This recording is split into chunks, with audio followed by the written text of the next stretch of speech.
బయట చాలా స్కామ్స్ జరుగుతున్నాయి, ఆఫర్ లెటర్ జాబ్ స్కామ్స్. నా ఫ్రెండ్ వాళ్ళ సిస్టర్ జరిగింది. ఆ ఆఫర్ లెటర్ చూస్తే అసలు ఎవరికి ఏమాత్రం డౌట్ రాదు, అంత పర్ఫెక్ట్గా ఉంది. బట్ అది ఫేక్ ఆఫర్ లెటర్. చాలా మందికి ఆఫర్ లెటర్ జెన్యూనా ఫేక్ అని కూడా చాలా మందికి తెలియదు. ఈ వీడియో చూసి కొంచెం జాగ్రత్తగా పడండి. ఆ అమ్మాయికి జాబ్ ఇప్పిస్తామన్న వాళ్ళు ఒక 2-3 lakhs మనీ కూడా పే చేశారంట. ఎవరు? ఆ అమ్మాయి వాళ్ళ ఫాదర్. ఆఫర్ లెటర్ కూడా సెండ్ చేసేసారు, అంతా కరెక్ట్గానే ఉంది. వీళ్ళు కూడా ఆఫర్ లెటర్ కొంతమందితో చెక్ చేయించారు, ఇది జెన్యూనా ఒరిజినల్ ఫేకా జెన్యూనా అని.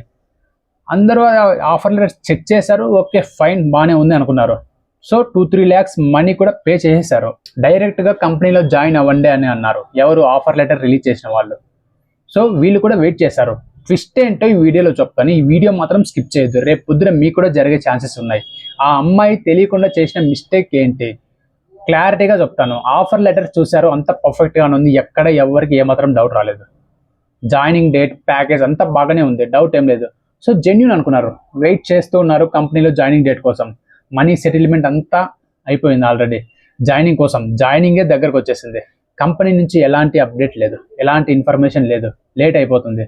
వీళ్ళకి అర్థం కావట్లేదు, 2 daysలో జాయినింగ్ ఉంది, బట్ కంపెనీ నుంచి ఎలాంటి ఎవరు కాల్ చేయలేదు, మెయిల్ చేయలేదు. వీళ్ళు మెయిల్కి రిప్లై ఇస్తున్నాం, అక్కడి నుంచి ఫార్వర్డ్ మెయిల్కి రిప్లై ఇస్తున్నా, అక్కడి నుంచి మెయిల్కి రెస్పాన్స్ లేదు. వీళ్ళకి అర్థం కావట్లేదు ఏంటి ఇలా కంపెనీ ఏంది, ఎవరు రీచ్ అవ్వటం లేదు అని. సరే అని ఆఫర్ లెటర్ ఇప్పించుంటారు కదా, వాళ్ళకి కాల్ చేస్తే నో రెస్పాన్స్. 3-4 days ముందైతే వాళ్ళు బాగా టచ్లో ఉన్నారు, కాల్స్ కూడా పిక్ చేశారు. బట్ ఇప్పుడు no response. Next joining day వచ్చేసింది, నో అప్డేట్స్. జాబ్ ఇప్పించిన వాళ్ళ కాంటాక్ట్లో అయితే అసలు లేరు వాళ్ళు, మొబైల్ అయితే స్విచ్ ఆఫ్. తర్వాత ఆఫర్ లెటర్ వచ్చింటుంది కదా, ఆ నేమ్తో ఆ జెన్పాక్ట్ కంపెనీలో చెక్ చేయించారు, ఆ నేమ్తో ఎవరైనా ఉన్నారా అని. బట్ ఆ నేమ్తో ఎవరు లేరు ఆ కంపెనీలో. అది ఫేక్ ఆఫర్ లెటర్ అని డౌట్ అయితే వచ్చేసింది. చేసేది ఏం లేదు, ఇక 3 lakhs అయితే బొక్క. 100% అది ఫేకే ఉంటుందని వీళ్ళకి ఐడియా వచ్చి ఒక క్లారిటీ వచ్చేసింది. ఈ మ్యాటర్ అంతా నా ఫ్రెండ్, మా మ్యూచువల్ ఫ్రెండ్ నాకు చెప్పాడు, ఇలా మోసం చేశారు, జాబ్ ఇప్పిస్తామని మనీ తీసుకోనని. నేను అడిగి ఆ మెయిల్ నాకు ఒక్కసారి ఫార్వర్డ్ చేయి, నేను ఒకసారి చెక్ చేస్తా అని నా ఫ్రెండ్కి చెప్పేసా. నెక్స్ట్ డేనే ఆ డే నైట్కే నా ఫ్రెండ్ వాళ్ళ సిస్టర్తో షేర్ చేయించాడు. సరే అని ఆ అమ్మాయి నాకు వాట్సాప్లో అటాచ్మెంట్ పంపించేసింది, ఆఫర్ లెటర్ అటాచ్మెంట్ ఓపెన్ చేసి చూసా, అంత ఒరిజినల్గా ఉంది, ఎక్కడ నాకు అసలు డౌటే రాలేదు. ఎంతసేపు చెప్పి ఇప్పుడున్న టెక్నాలజీలో ఒక ఫేక్ ఆఫర్ లెటర్ని క్రియేట్ చేయడం. సో నాకు ఇలా వద్దు, మొత్తం ఆ మెయిల్ని, ఆఫర్ లెటర్ వచ్చింది కదా ఆ మెయిల్ని మొత్తం నా మెయిల్ ఐడికి ఫార్వర్డ్ చేయాలి, నా మెయిల్ ఐడి ఇచ్చా. సరే అని ఫార్వర్డ్ చేసేసింది. అప్పుడు నేను చూసా, ఆఫర్ లెటర్ వచ్చింది జీమెయిల్ నుంచి ఆ అమ్మాయికి. ఎలా వచ్చిందంటే వాళ్ళ employee name, company name @gmail.com ఉంది. ఇక్కడ నాకు అయితే కన్ఫర్మ్ అయిపోయింది అది ఫేక్ ఆఫర్ లెటర్ అని. ప్రాబ్లం ఎక్కడంటే ఇక్కడే పర్సనల్ ఐడి నుంచే రావటం. పర్సనల్ ఐడి నుంచి ఏ కంపెనీ ఆఫర్ లెటర్ రిలీజ్ చేయదు. ఎగ్జాంపుల్గా టీసీఎస్ అనుకో, టీసీఎస్ ఎలా ఉంటుంది, ఎంప్లాయీ నేమ్ @tcs.com ఉంటుంది, tcs.com ఉంటుంది. హెచ్సిఎల్ అయితే hcl.com ఉంటుంది, @gmail.com ఉండదు. అలా ఉంది. సో ప్రతి కంపెనీకి ఇదే రూలే ఉంటుంది, ఏ కంపెనీ పర్సనల్ ఈమెయిల్ నుంచి ఉండదు. ఆ అమ్మాయికి జరిగింది ఒక కంపెనీ నేమ్, ఒక బాగా ఎగ్జాక్ట్గా వాడు ఎంప్లాయీ నేమ్ పెట్టి కంపెనీ నేమ్ పెట్టి @gmail.com ఉంది. ఇది తెలిసే లోపు మొత్తం మనీ మ్యాటర్ మొత్తం అంతా సెటిల్మెంట్ అయితే అయిపోయింది. ఇప్పుడు ఏదో చేసేకి ఏం లేదు. వాళ్ళు ఆ తర్వాత ఏదో అడ్రస్ అయితే ఉండరు అసలు. నేను ఇమీడియట్గా కాంటాక్ట్ అయ్యి ఒక గ్రూప్ కాల్ మాట్లాడుకున్నాం ముగ్గురం. అప్పుడు నేను చెప్పా, ఏదైనా ఒక ఆఫర్ లెటర్ వచ్చిందంటే ఓన్లీ అఫీషియల్ మెయిల్ ఐడి నుంచి వస్తుంది, కంపెనీ అఫీషియల్ మెయిల్ ఐడి నుంచి వస్తుంది, మన పర్సనల్ జీమెయిల్ ఐడి నుంచి అయితే రాదు అని. వాళ్ళకి ఐడియా లేదబ్బా. అందుకే ఒక ఆఫర్ లెటర్ వచ్చింది అంటే 1కి 10 సార్లు చెక్ చేయించాలి. మీరు చెక్ చేయడం కాదు, ఆల్రెడీ ఒక కంపెనీలో జాబ్ చేస్తుంటారు కదా, వాళ్ళతో చెక్ చేయించాలి, వాళ్ళకైతే ఐడియా ఉంటుంది. బట్ వీళ్ళు ఫ్రెషర్స్, వీళ్ళకి ఏమాత్రం ఐడియా ఉండదు. ఇక పేరెంట్స్ అంటారా, వాళ్ళకి అసలే ఉండదు, ఐడియా అసలు ఉండదు. ఎవరైనా మన ఛానల్ని కొత్తగా చూస్తుంటే ఇప్పుడే ఛానల్ని సబ్స్క్రైబ్ చేసుకోండి. ఫ్యూచర్లో నా నుంచి ఒక మంచి యూస్ఫుల్ ఇన్ఫర్మేషన్ అయితే వస్తుంది. సో అవి మీ వరకు రావాలంటే ఇప్పుడు ఛానల్ని సబ్స్క్రైబ్ చేసుకోండి. ఇక్కడ ఆ అమ్మాయి చేసిన మిస్టేక్ ఏంటంటే ఆఫర్ లెటర్ని ఫార్వర్డ్ చేసింటే బాగుండు వ్యాలిడేషన్ కోసం. Just WhatsApp or Gmail offer letter attachment ఒకటి సెండ్ చేస్తే వాళ్ళకి ఎలా తెలుస్తుంది?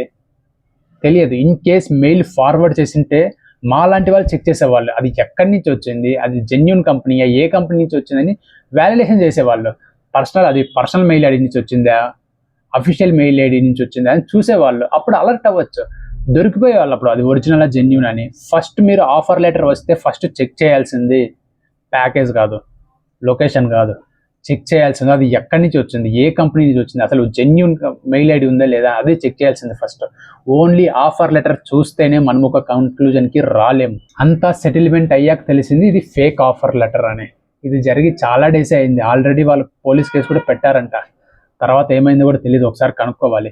ఇన్ కేస్ మీకు ఆఫర్ లెటర్ వస్తే ఫస్ట్ చేయాల్సింది అది ఎక్కడి నుంచి వచ్చింది, ఏ మెయిల్ నుంచి వచ్చింది చూడాలి. మరీ చెప్తున్నా, ఆఫర్ లెటర్ ఎప్పటికీ @gmail.com అని ఉండదు. ఫస్ట్ మనం చూడాల్సింది అదే. నెక్స్ట్ రిమైనింగ్ చూడాలి. మెయిల్ ఐడి కరెక్ట్గా ఉన్నా కూడా ఆ కంపెనీ ఎగ్జిస్టింగో లేదో చూడాలి. గూగుల్లోకి వెళ్ళి చూస్తే అన్ని క్లారిటీగా వస్తాయి. కొంతమంది స్కామర్స్ అంటారు కొంతమంది ఆఫర్ లెటర్ కొన్ని కంపెనీస్ పర్సనల్ మెయిల్ ఐడి కూడా పంపిస్తారని. అవి మాత్రం నమ్మద్దు. ఇంకా కొన్ని ఉంటాయి. కొన్ని ఒరిజినల్ ఆఫర్ లెటర్స్ అయితే ఒక పోర్టల్లోకి వెళ్ళి డౌన్లోడ్ చేసుకోవాలి డాక్యుమెంట్స్ అన్ని వెరిఫై అయ్యాక. అలా కూడా కొన్ని genuine offer letters companies send చేస్తాయి, బట్ అవి రేర్ కంపెనీసే చేస్తాయి. 90% పీపుల్స్ ఆఫర్ లెటర్ని చెక్ చేయరు. ఓన్లీ ఫస్ట్ 2 లైన్స్ ఒకటి చూస్తారు, రిమైనింగ్ అంతా మ్యాటర్ అంతా పెద్దగా పట్టించుకోరు.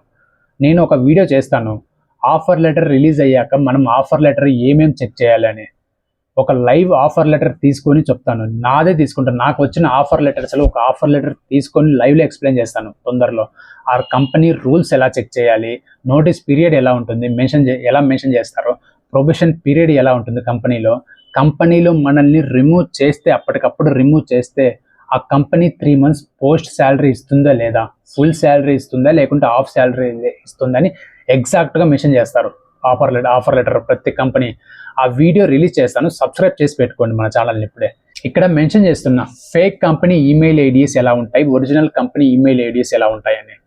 ఇవి మోస్ట్గా ఇలాంటి స్కామ్స్ జరిగేది ఫ్రెషర్స్కే ఎక్కువ జరుగుతుంటాయి. So be careful. ఎక్స్పీరియన్స్ వాళ్ళకైతే చాలా తక్కువ ఉంటాయి, ఎందుకంటే వాళ్ళకి తెలుస్తుంది జీమెయిల్ నుంచి ఆఫర్ లెటర్ ఎప్పటికీ రాదు అని. మీకు ఈ ఇన్ఫర్మేషన్ వాల్యూ అనిపిస్తే జస్ట్ ఒక లైక్ చేయండి ఈ వీడియోని, మన ఛానల్ గ్రోత్ కోసం. ఇలాంటివి చేసేటప్పుడు మనం జాబ్ ఇప్పించరు కదా, వాళ్ళ కాంటాక్ట్ అడ్రస్ డీటెయిల్స్ అన్ని పర్ఫెక్ట్గా మన దగ్గర ఉండాలి. అప్పుడే మనల్ని వాళ్ళు స్కామ్ చేయలేరు. అడ్రస్ కూడా పర్మనెంట్ అడ్రస్సే తీసుకోండి, అది కూడా డైరెక్ట్ కమ్యూనికేషన్ ఉండాలి. ఫోన్లో కమ్యూనికేషన్ చేస్తా, ఫోన్లో మాట్లాడి డీలింగ్ చేస్తా అంటే వద్దు. దాని బదులు అసలు జాబ్లు జాయిన్ అవ్వడం మంచిది. అసలు బ్యాక్ డోర్లో జాబ్స్ అవసరం లేదు, బట్ కొంతమందికి వాళ్ళ సిచ్యువేషన్ డిమాండ్ చేయడం వల్ల సంథింగ్ వాళ్ళు చేస్తుంటారు, అది వాళ్ళ ఇష్టం. బట్ ఈ ప్రికాషన్స్ అయితే ఖచ్చితంగా తీసుకోవాలి మనం. మీకు ఏం డౌట్స్ ఉన్నా సరే కమెంట్ సెక్షన్లో కమెంట్ చేయండి. బయట చాలా స్కామ్స్ జరుగుతున్నాయి. ఎంతో హార్డ్ వర్క్ చేసిన మీ పేరెంట్స్ మనీని తీసుకెళ్ళి ఇలాంటి స్కామ్స్లో మాత్రం పెట్టొద్దు. మరి ఆ 2-3 lakhs కవర్ చేయాలంటే ఎంత టైం పడుతుంది, అమౌంట్ కూడా మనం ఎంత పడితే అంత స్పెండ్ చేయాల్సిన అవసరం లేదు. సబ్జెక్ట్ నేర్చుకొని ట్రై చేయండి. జెన్యున్గా కొంచెం లేట్ అయినా పర్లేదు, ట్రై చేయండి. సబ్జెక్ట్ నేర్చుకోకుండా ఎంత మనీ మనం స్పెండ్ చేసినా సరే వీటి కోసం వేస్ట్. కంపెనీలో సర్వే అవ్వలేం. Thank you for watching. Take care.